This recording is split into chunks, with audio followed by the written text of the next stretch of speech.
अब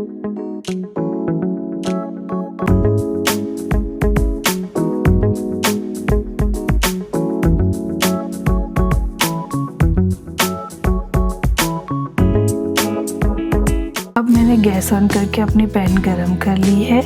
मैं उसमें 1 चम्मच घी डाल रही हूँ। हम वेट करेंगे जब तक कि अच्छे से मेल्ट नहीं हो जाता।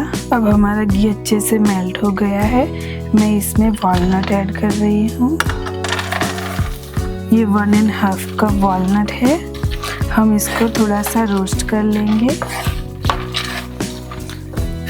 हम कोई भी मिठाई बनाते हैं उसमें जब ड्राई फ्रूट डालते हैं तब जब उसको हम अच्छे से रोस्ट करते हैं तो वो खाने में भी अच्छे लगते हैं, प्लस हमारी मिठाई की शेल्फ लाइफ थोड़ी लंबी हो जाती है। अब हमारे अखरोट अच्छी तरह से भून गए हैं तो इस स्टेज पे मैं इसमें कद्दूकस किया हुआ कोकोनट ऐड कर रही हूँ। ये आधा कप है। अब इसको भी हम इसके साथ थोड़ा सा भून लेंगे क्योंकि कोकोनट को भूनने में ज़्यादा टाइम नहीं लगता है। अब हमारी वॉलनट एंड कोकोनट बहुत अच्छी तरह से भून गए। इसमें से बहुत अच्छी खुशबू आ रही है। अब मैं इसको एक बाउल में साइड पे निकाल देती हूँ। अब हम इसी पैन में 1 चम्मच और घी डाल देंगे। अब इसको मेल्ट होने देंगे। अब हमारा घी गर्म हो गया है तो इसी पैन में मैं 2 कप चॉप किया हुआ खजूर ऐड कर रही हूँ।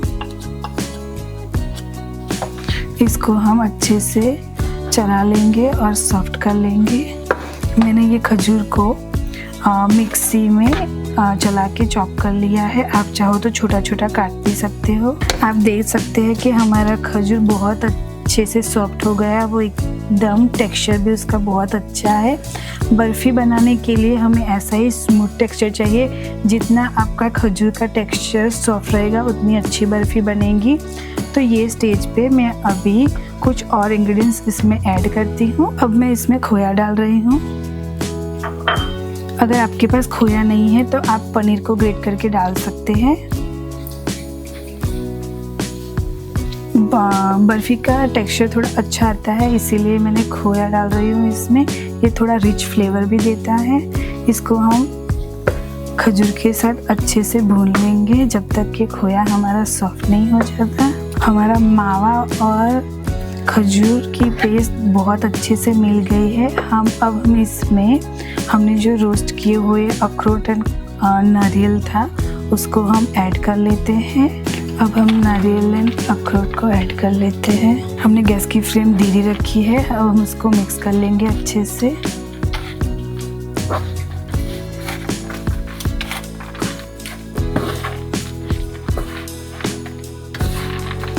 हम इसमें कोई भी स्वीटनर ऐड नहीं कर रहे हैं। खजूर की वजह से ये बर्फ़ी बहुत ही स्वीट भी लगेगी और खाने के लिए हेल्दी भी है। ना तो हम इसमें कोई आर्टिफिशियल कलर ऐड कर रहे हैं।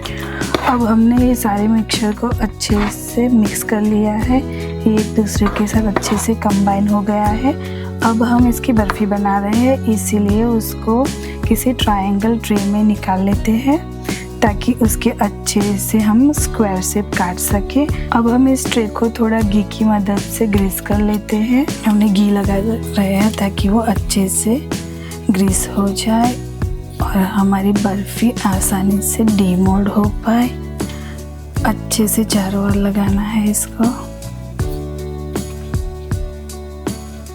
आप घी की बजाय तेल भी यूज़ कर सकते हैं।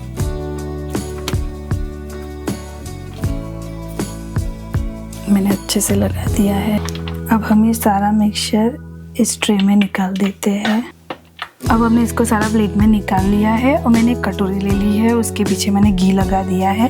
तो अब हम उसको अच्छे से प्रेस करते जाएंगे और इसको दबाते जाएंगे ताकि ये अच्छे से सेट हो जाए अंदर ट्रे में। घी की वजह से ये चिपकेगा नहीं और आप अच्छी तरह से इसको दबा पाओगे। अब हमने इसको अच्छे से दबा लिया है ट्रे के अंदर। मैं इसको गार्निश करने के लिए थोड़े खरबूजे के बीज डाल रही हूँ ताकि वो दिखने में भी अच्छे लगे और खरबूजे के बीज है वो खाने में भी अच्छे लगते हैं और हमारे हेल्थ के लिए भी बड़े अच्छे हैं। अब हम इसको थोड़ा सा हल्का हल्का प्रेस कर लेंगे ताकि ये हमारे जो खरबूजे के बीज है वो अच्छी तरह से चिपक जाए। अब हम इस ट्रे को 1 घंटे के लिए फ्रिज में सेट होने के लिए रख देते हैं। बाद में हम इसके पीसेस काटेंगे। अखरोट एंड खजूर की बर्फी हमारी बिल्कुल सेट हो गई है। हमने इसको फ्रिज में से निकाल दिया है। अब हम इसको पीसेस में कट कर लेते हैं। अब हम शार्प नाइफ लेके उसको अच्छे से कट लगा देते हैं। आपको जितना मोटा चाहिए उतने मोटे पीसेस आप बना सकते हो और आप अपने मनपसंद शेप के भी पीसेस बना सकते हो। मैं यहाँ पे उसको चक्कूर में काट रही हूँ। अब हमने इसमें अच्छे से लाइन बना दी है और सारे पीसेस कट कर ली है। अब इसको हम निकाल देते हैं। मैं आपको निकाल के दिखाती हूँ कि कितनी अच्छी तरह से ये हमारी बर्फी सेट हुई है। आप देख सकते हैं।